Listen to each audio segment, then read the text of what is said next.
है, वो आशंकित होता है, वो दूसरों लोगों के प्रति निरंतर आशंका से ग्रस्त होता है। कहीं पर भी कोई बात कर रहा होगा तो उसको लगता है कि मेरी ही बुराई कर रहे हैं, ये मेरे ही विषय में बोल रहे हैं। चोर के दाढ़ी में हमेशा तिनका रहता ही रहता है, और यही आशंका है नमुची को ले डूबती है। नमुची को लगा कि कहीं ये मेरा पाप यहां जनता को न बता दे, ये मेरा पाप जनता को बताए, उसके पहले मैं इनको पीटू मारू। मंत्री था, सत्ता उसके पास थी, और जिनके पास सत्ता होती है, जिसकी लाठी उसकी भेष बन जाती है, वो जो करे वो न्याय हो जाता है। नमुची ने जैसे उनको मारना शुरू किया, जनता ने देखा कि मंत्री मार रहे हैं, तो जनता भी उनको मारने में साथ देने लगी। संभूति सहन करता गया, सहन करता गया, सहन करता गया, लेकिन एक सीमा पर बांध टूट गया। उसका मन क्रुद्ध हो गया, उसका तन जलने लग गया, उसका मन आक्रुष्ट हो गया। और जैसे उसका मन आक्रुष्ट हो गया, उसका गुस्सा उसकी आंखों से, उसके मुंह से ज्वाला के रूप में, धुएं के रूप में बाहर पड़ने लग गया। जनता भयभीत हो गई। पूरा हस्तिनापुर उनके उस धूम लेशा से, तेजो लेशा से संतप्त होने लग गया। सनत चक्रवर्ती संभूति के पास पहुंचे, संभूति से निवेदन करने लगे कि किसी व्यक्ति के अपराध की सजा पूरे नगरी को मत दो। जिसने अपराध किया होगा उसको मैं दंडित करूंगा, लेकिन तुम अपने क्रोध को सहन स्वीकार कर लो, संवर लो, क्षमा करो, क्षमा करो, क्षमा करो, क्षमा करो। लेकिन संभूति क्षमा करने के लिए तत्पर नहीं हुआ। चित्त उद्यान में था, उसने देखा कि हस्तिनापुर में ये धुआं कैसे बढ़ गया है, और जब उसने अपने ज्ञान में जाना कि संभूति विराधक बन रहा है, संभूति संयम मार्ग से भ्रष्ट बन रहा है, अपने साथी को संयम पर लाने के लिए, अपने सहयोगी को फिर मार्ग पर लाने के लिए चित्त संभूति के पास पहुंचता है, और चित्त संभूति से कहता है, संभूति हम ऋषि हैं, हम मुनि हैं, संयम हमारा सौभाग्य है, क्षमा हमारा रत्न है। क्रोध के कोयले के बदले में अपने क्षमा के रत्न को व्यर्थ मत करो। संभलो, अपने तप के तेज को धुएं में मत बदलो, अपने तप को संताप में मत बदलो। क्षमा धारण करो, उपशम करो, उपशांत हो जाओ, उपशांत हो जाओ, शांत हो जाओ। और संभूति शांत हो गया। संभूति ने अपने क्रोध को फिर शांति में बदल दिया। प्रजा संतुष्ट हो गई। संभूति को लेकर के चित्त गांव के बाहर आए, और दोनों ने परस्पर में चिंतन किया कि नहीं, अब संथारा ले लेना चाहिए, अब अनशन ले लेना चाहिए। और दोनों ने अनशन को स्वीकार कर लिया। सनत चक्रवर्ती ने जाना कि नमुची के कारण से सारा कुछ हुआ है। नमुची ने संतों को पीड़ित किया है, और संतों को पीड़ित करने वाला नराधम होता है। संतों को पीड़ित करने वाले को दंडित करना ही चाहिए। और सनत चक्रवर्ती ने नमुची को बांध कर करके, बेड़ियों से जकड़ कर करके मुनिवर के पास लेकर गए कि मैं अपराधी को दंडित कर रहा हूं, लेकिन मुनि के नजर में आप कोई अपराधी नहीं था।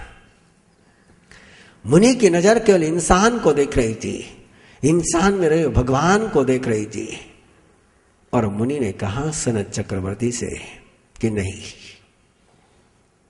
इसको दंडित मत करो, इसको मुक्त करो, इसके हम पर उपकार है। जो विनीत होते हैं, जो मोक्ष मार्ग पर चलते हैं, वो एक उपकार को याद करके भी सैकड़ों अपकार को माफ कर देते हैं। जो संसार के मार्ग पर चलते हैं, वो एक अपकार के बदले में 100 उपकार को भूल जाते हैं। अपने अंतर में टटोल करके देखो, हम किसी के उपकार को याद करते हैं कि किसी की दुष्टता को याद रखते हैं। संभूति और चित्त ने कहा, इसको माफ कर दो, इसको छोड़ दो, इसके हमारे पर उपकार है। सनत चक्रवर्ती मुनियों के क्षमा के सामने विफल हो गया है। सनत चक्रवर्ती की रानी भी सुनंदा साथ में ही थी, उसको भी आश्चर्य लगा, कैसे ये व्यक्ति है, कैसे ये मुनि है, कैसे ये क्षमाशील है, कैसे इनकी ऊंचाई है कि अपराधी को भी उपकारी कह रहे हैं। और सनत चक्रवर्ती ने मुनियों के चरणों में साष्टांग प्रणाम किया। चक्रवर्ती को प्रणाम करता हुआ देख करके सुनंदा का श्रद्धा भरा दिल, भक्ति भरा हृदय भी प्रणाम की मुद्रा में समर्पित हो गया। और सुनंदा के कोमल बाल, रेशमी बालों का स्पर्श संभूति के पावों को हो गया। मंदाय फासा बहुलोहनी जातः पगारे सुमनम न को जा। प्रभु ने उत्तराध्ययन सत्र के देशना में पहले ही फरमाया कि सुहाने स्पर्श बहुत लुभाते हैं, और लुभावने स्पर्श में जिसने अपने मन को लगा दिया उसको बचाना बहुत मुश्किल है। और रेशमी बालों का वो कोमल स्पर्श है, संभूति मुनि को दलदल में लेकर गया।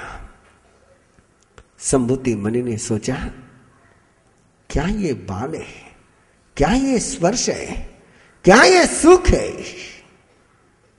क्या ये ऐश्वर्य है, क्या सनत चक्रवर्ती का सौभाग्य है तो इतने सुख भोग रहा है। मेरे तप का, मेरी साधना का, मेरी तपस्या का यदि कोई फल हो तब भविष्य में मैं चक्रवर्ती बनो। अपने तपस्या का बदला चाह, बदला चुकाओ, बदला कभी मत मांगो। जो बदला चुकाते हैं वे प्रभु बनते हैं, जो बदला लेने की सोचते हैं वे नरकगामी हो जाते हैं। अपनी ही तपस्या का बदला मांगा। चित्त ने जाना अपने ज्ञान से कि संभूति शिखर पर आकर के नीचे गिर रहा है, संभूति मंदिर के पास आकर के फिर भौक के दलदल में धंस रहा है। चित्त ने संभूति को कहा कि संभूति, अनशन की वेला में अपनी तपस्या का नियाना मत करो। सबको समझाना आसान है, जिसने बदला लेने की ठानी उसको समझाना बहुत मुश्किल है, बहुत मुश्किल है। एक बार प्रतिशोध की आग अंदर में जल गई कि उस आग को बुझाना बहुत मुश्किल है। चित्त क्षमा की आग को बुझा, चित्त क्रोध की आग को बुझा सका था, तेजोलेशा को शांत कर सका था चित्त, लेकिन भोग की कामना को चित्त शांत नहीं कर पाया। संभूति ने अपने नियाने को नहीं छोड़ा, अपने निदान को नहीं छोड़ा, अपनी तपस्या को दलदल में बदल दिया, अपनी साधना को नरक में बदल दिया, अपनी आराधना को अपराध में बदल दिया। चित्त कुछ नहीं कर पाया। देवलोक में गई, देवलोक का आयुष्य पूर्ण करके चित्त पुरीमता नगरी में एक सेठ के घर जन्म लेता है और संभूति सनत चक्रवर्ती के भव में, सनत चक्रवर्ती के वो सौभाग्य को देखकर किए हुए न्याय के कारण से कंपिलपुर नगर में ब्रह्मदत्त चक्रवर्ती बनता है, 12वां चक्रवर्ती बना है। और चक्रवर्ती के राज्य में एक दिन एक नृत्य मंडली पहुंचती है और वो कहती है कि हम आपको एक नाटक बताना चाहते हैं। राजा ने आज्ञा दी नाटक बताने के लिए और नृत्य मंडली ने नाटक शुरू किया माधुकरी का। मधुकर कैसे मद को इकट्ठा करते हैं, मधुमक्षिका कैसे मद को इकट्ठा करती है, साधु कैसे शहद को प्राप्त करता है, जीवन में दूसरे को प्रसन्न करके प्रसन्नता को प्राप्त करने वाले कैसे जीवन में शहद को प्राप्त करते हैं, दूसरे को दुखी करके सुख प्राप्त करने वाले कैसे विशंकर बन जाते हैं और दूसरे को सुखी करके सुख लेने वाले कैसे मधुकर बनते हैं। वो नृत्य बताने लगे और उस नृत्य को देखते देखते, उस नाटक को देखते देखते ब्रह्मदत्त चक्रवर्ती को लगा अरे ये नाटक मैंने कहीं देखा है इसके पहले भी। ऐसा बहुत बार हम सबको लगता है जो कभी देखा नहीं जन्म में, वो भी ऐसा लगता है यार इसको कभी देखा है। और वही पल होता है बंधु, वही पल होता है अंतर ज्ञान में पहुंचने का। जिस समय भी जिंदगी में आपको लगे किसको मैंने कहीं तो भी देखा है, ये मैंने कभी तो भी जाना है, उस पल उसको छोड़ना मत। खोजते चले जाना, अंतर की स्मृति जागृत होगी। और ब्रह्मदत्त की भी स्मृति जागृत हो गई। उसे लगा अरे ये तो मैंने स्वधर्म देवलोक में पद्मिनी गुल्म विमान में जब मैं मेरे साथी के साथ, भाई के साथ देवता था, भाई नाटक मैंने देखा है। और जैसे जाति स्मरण ज्ञान हो गया, उसको पता चल गया कि हम 5 जन्म तक साथ में थे। 1 जन्म नहीं, 5 जन्म तक साथ में थे। और 5 जन्म में हम साथ में रहने वाले इस छठे भाव में अलग कैसे हो गए। अपने भाई की याद में वो बेहोश हो गया, मूर्छित हो गया।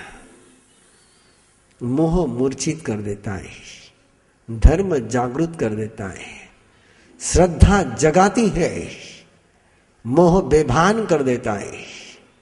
बेभान बने हुए ब्रह्मदत्त को उपचार के द्वारा होश में लाया गया, लेकिन अब तो उसको अपने भाई की याद सताने लग गई।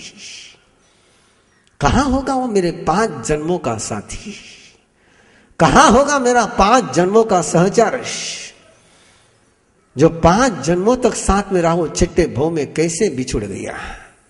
और उसने एक दोहा बनाया, 5 जन्मों के साथी, 5 जन्मों के साथी, थे हम दास, थे हम मृग, थे हम हंस, थे हम चंडाल, थे हम देवता, छठे जन्म में क्यों बिछुड़ गए, छठे जन्म में क्यों बिछुड़ गए। और उसने काव्य बना करके भेज दिया, घोषणा करा दी, इस सवाल का जवाब जो देगा उसको मैं राज्य सौंपूंगा, आधा राज्य उसको दूंगा। और राज्य की लालसा में वो पंक्तियां सारी तरफ गुंजायमान होने लग गई। एक किसान खेती को पानी देते देते उस सवाल को दोहरा रहा था, और उसके बावड़ी के पास में एक पेड़ के नीचे चित्त मुनि ने उसको सुना और उसको लगा कि ये संभूति है।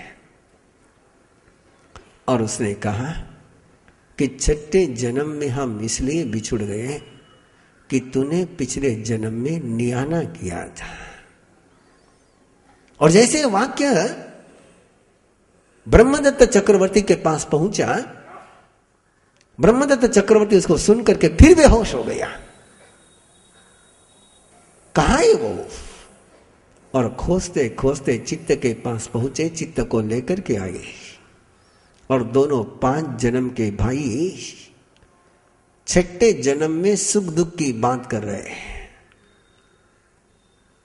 संभूति ब्रह्मदत्त चक्रवर्ती पूछ रहा है कि मुझे पिछले जन्म के तप साधना के कारण से इतना सुख मिला,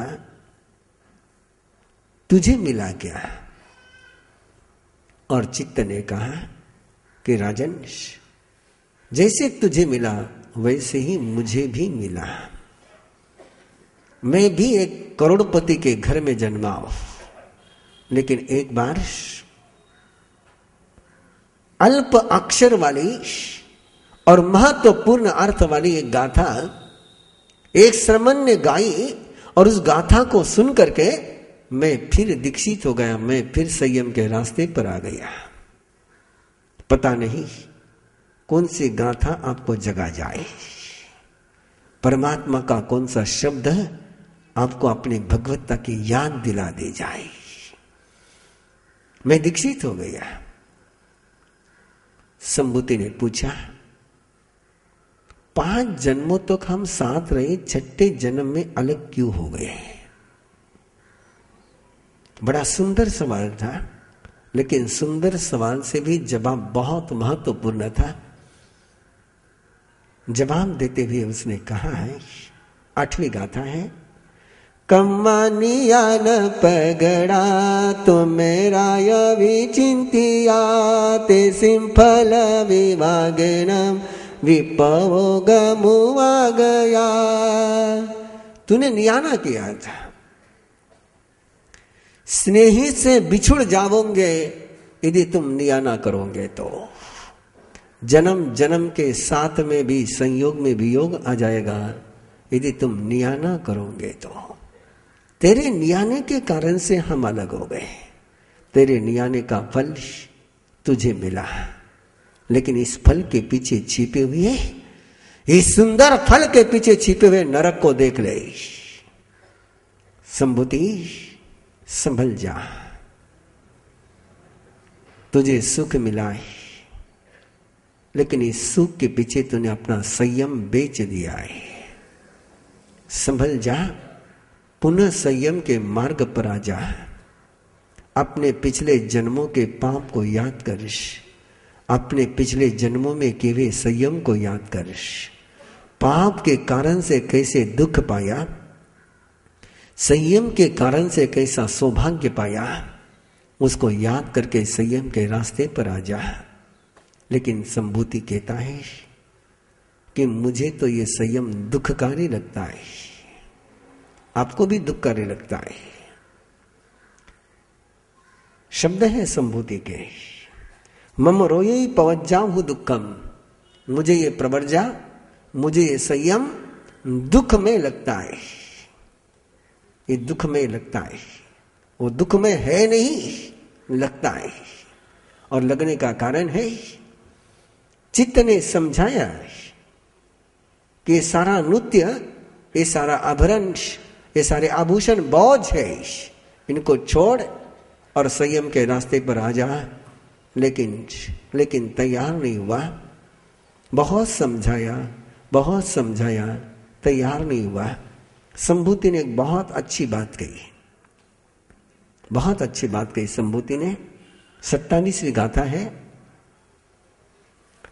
अहम पि जानामि जहे वसाहु जम्मे तुमम साह शिव कमेयम भोगाई में संग कराहवंती जे दुर्जया जो हमारी से। 30वीं गाथा, नागो जहाँ पंकजलावसन्नो थट्ठुम थलम नाभिसमेयितीरम एवं वयम काम गुणेषु गिद्धा न भिक्खुनो मग्गमनो वयामो। संभूति मुनि को कह रहे हैं कि मुनिवर, जो तुम कह रहे हो वो मैं भी जानता हूं, लेकिन जान करके भी मैं उसको कर नहीं सकता। और संभूति ने स्वयं की तेजड़ी को बताया, स्वयं की शोकांतिका को बताया कि मेरी हालत कैसी है। बंधुओं, किसी कीचड़ में, किसी दलदल में कभी कुत्ता चला जाए तो छलांग लगा करके बाहर आ सकता है, लेकिन किसी सरोवर के दलदल में कोई हाथी चला जाए तो जितनी निकलने की कोशिश करेगा उतना ही अंदर चला जाएगा। और संभूति कह रहे हैं कि मैं ऐसा ही हाथी हूं कि मुझे किनारा दिखता है, लेकिन मेरे वजन के कारण से, मेरे नियाने के बोझ के कारण से, मेरे बदला लेने की भावना के कारण से किनारा दिख करके भी मैं किनारे पर जा नहीं सकता। चित्त ने कहा संभूति को, संयम की मार्ग पर नहीं आ सकते हो, महाव्रत को स्वीकार नहीं कर सकते हो, तो कम से कम गृहस्थ जीवन में रहते हुए धर्म की आराधना करो, प्रजा पर अनुकंपा करो, अनुग्रह की साधना करो, अनुव्रत को स्वीकार करो। लेकिन नहीं, संभूति ने उसको भी स्वीकार नहीं किया। परिणाम स्वरूप 12वां चक्रवर्ती के जीवन में एक सौभाग्य होता है, एक सौभाग्य होता है चक्रवर्ती के जीवन में, कि जीवन का सर्वश्रेष्ठ वासना का सुख उसको मिलता है, सर्वश्रेष्ठतम भोग उसको मिलता है।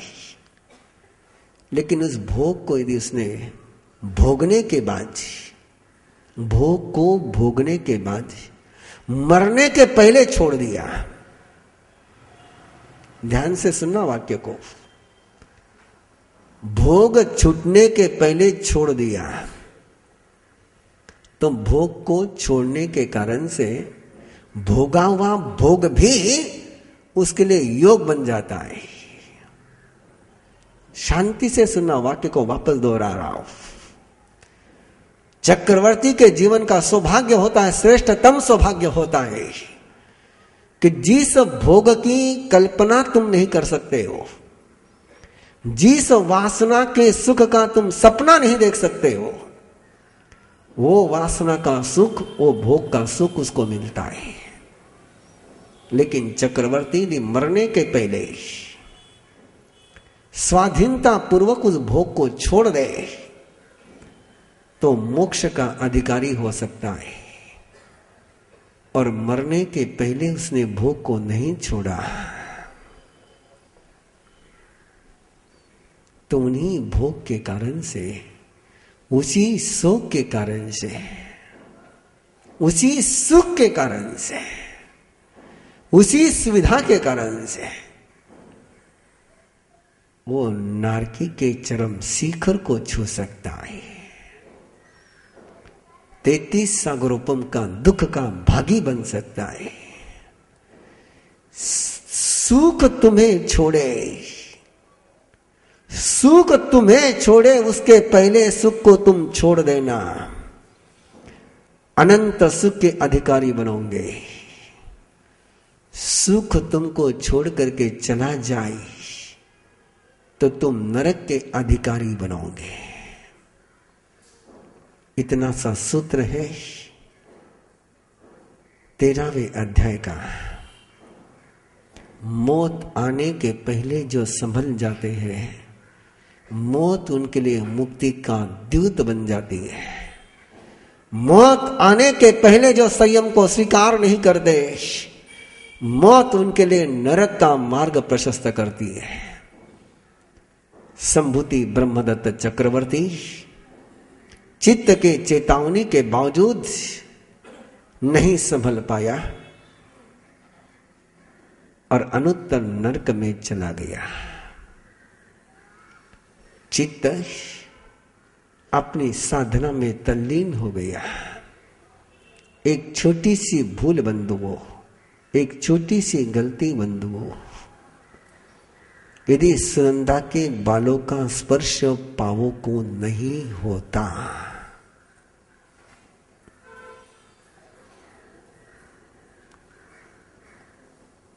और बालों का स्पर्श होने के बाद भी उस स्पर्श में संभूति का मन नहीं उलझता। स्पर्श को टालना मेरे हाथ में नहीं, लेकिन स्पर्श में उलझना कि नहीं उलझना ये मेरे हाथ में है। स्वयं के स्वाधीनता को बेचा नहीं होता तो संभूति भी चित्त के साथ मोक्ष का अधिकारी बन जाता है। लेकिन स्वातंत्र को जिसने संभाला नहीं वो नरक में चला गया। छोटी सी भूल ध्यान में रखना बंधुओं, एक संकल्प जरूर मन में लेना बंधुओं, कभी किसी से बदला लेने का विचार मत करना। बदला लेना मत, बदला चुकाना। कभी बदले में कुछ मत मांगना, कुछ मत मांगना। दिया दे दिया, उसके बदले में कुछ मत मांगो। बदले में मांगोगे मिल जाएगा, लेकिन भिख मंगे बन करके जियोगे। बदले में कुछ मत मांगो। इतना सा ही सूत्राध्ययन सूत्र का यदि सूत्र जीवन में साक्षात हो गया तो रोने का पल जिंदगी में नहीं आएगा। 14वां अध्याय ऐसा ही प्यारा अध्याय है। उन 4 ग्वाल बालाओं में से 2 ग्वाल बच्चे तो चित्त संभूति और 2 ग्वाल बालाएं देवलोक का आयुष्य पूर्ण करके एक नगरी में जन्म लेते हैं और वहां और अपने 4 मित्र बनाते हैं। अभी 6 मित्र हो गए और 6 मित्र दीक्षित हो जाते हैं। साथ में दीक्षा